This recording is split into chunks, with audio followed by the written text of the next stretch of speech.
Bismillahirrahmanirrahim. Pada suatu hari Rasulullah SAW ditemui oleh malaikat Jibril. Rasul pun bertanya, "Ada apa wahai Jibril?" Jibril menjawab, "Wahai Muhammad, sesungguhnya hari ini Allah Subhanahu wa Ta'ala sedang mengobarkan nyala api neraka, dan seluruh para malaikat amat ketakutan. Mereka tidak tahu harus bagaimana. Untung aku ingat," kata Jibril, "bahwa engkau Muhammad adalah sumber cinta dan sayang Allah Subhanahu wa Ta'ala kepada alam semesta. Dengan alasan itu aku kesini, bertabaruk mengambil berkah dengan cinta Allah kepada dirimu, ya Rasulullah, ya Muhammad."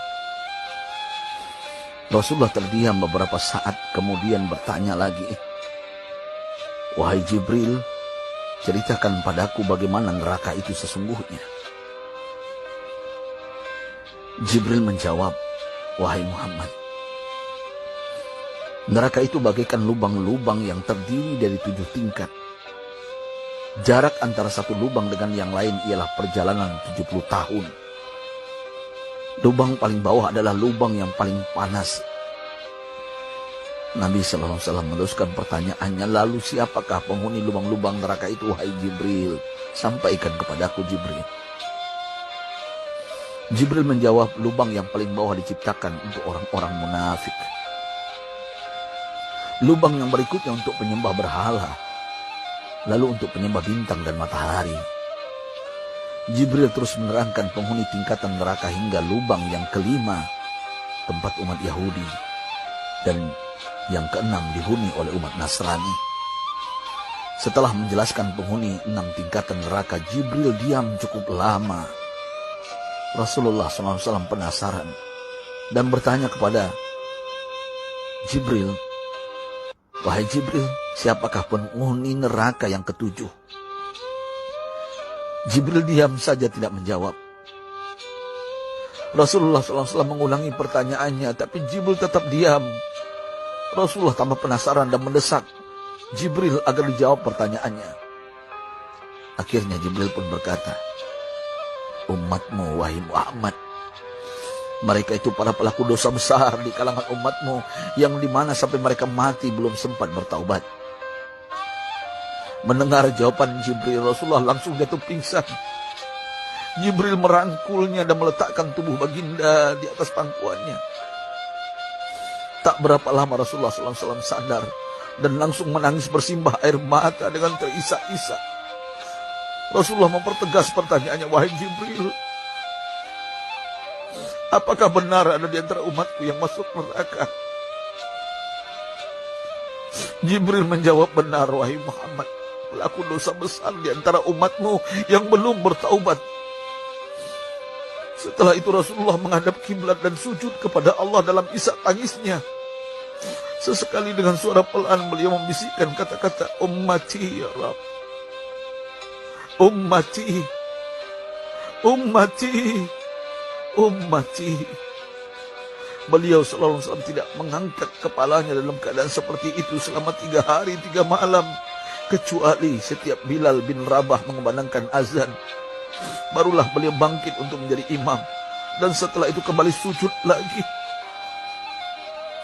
Pada hari ketiga Abu Bakar menyadari hal ini. Beliau mengetuk pintu Rasulullah dan mengucapkan salam 3 kali, namun tidak terdengar jawaban. Abu Bakar sedih dan berseru di hadapan pintu Nabi besar Muhammad SAW, "Apakah ada jalan untuk masuk ke rumahmu ya Rasulullah?" Tetap tidak ada jawaban. Di jalan Abu Bakar bertemu sahabat Umar. "Mengapa engkau menangis, wahai Abu Bakar?" kata Umar. Abu Bakar menceritakan keadaan Rasulullah SAW. Maka Umar pun melangkah menuju rumah Rasulullah dan terjadilah hal yang sama. Umar pun pulang dan menangis. Di jalan Umar bertemu sahabat Salman Al-Farisi. Dengan terisak Umar bercerita kepada Salman hingga membuat dia amat sedih, namun tidak berani mengulangi hal yang sama. Salman melangkah menuju rumah Fatimah radhiyallahu anha dan menceritakan hal itu. Setengah berlari Fatimah menuju rumah ayah tercinta dan mengetuk pintu sambil mengucapkan salam. Mendengar suara lembut putri tercinta, sejuklah dada Rasulullah. Beliau bangkit dari sujud dan membuka pintu. Alangkah terkejutnya Fatimah melihat Rasulullah, ayah tercinta, amat kurus dan pucat. Fatimah memeluknya lalu menangis. Wahai ayah, apa yang terjadi? Mengapa engkau amat sedih seperti ini? Rasulullah kembali menangis dan berkata dengan suara lirik, wahai Fatimah, belahan jiwaku, bagaimana mungkin aku tidak sedih sedangkan Jibril mengatakan akan ada kelak umatku yang akan masuk neraka. Subhanallah, betapa besar cinta Rasulullah kepada kita umatnya. Sahabatku, Rasulullah mencintai kita. Antaman ma'aman ahbabta, engkau akan berkumpul dengan orang yang kau cintai. Mari kita mencintai baginda Nabi besar Muhammad SAW yang mencintai kita, umat yang tidak rela kita masuk neraka. Mari kita mencintai beliau dengan berselawat. Sahabatku, sampaikan, Rasul mengajarkan kepada kita, mandalla ala khairin falau mislu ajri fa'ili. Siapa yang menunjukkan kepada kebaikan, maka dia akan mendapatkan pahala seperti orang yang mengerjakannya. Mudah-mudahan ini menjadi pahala jariah bagi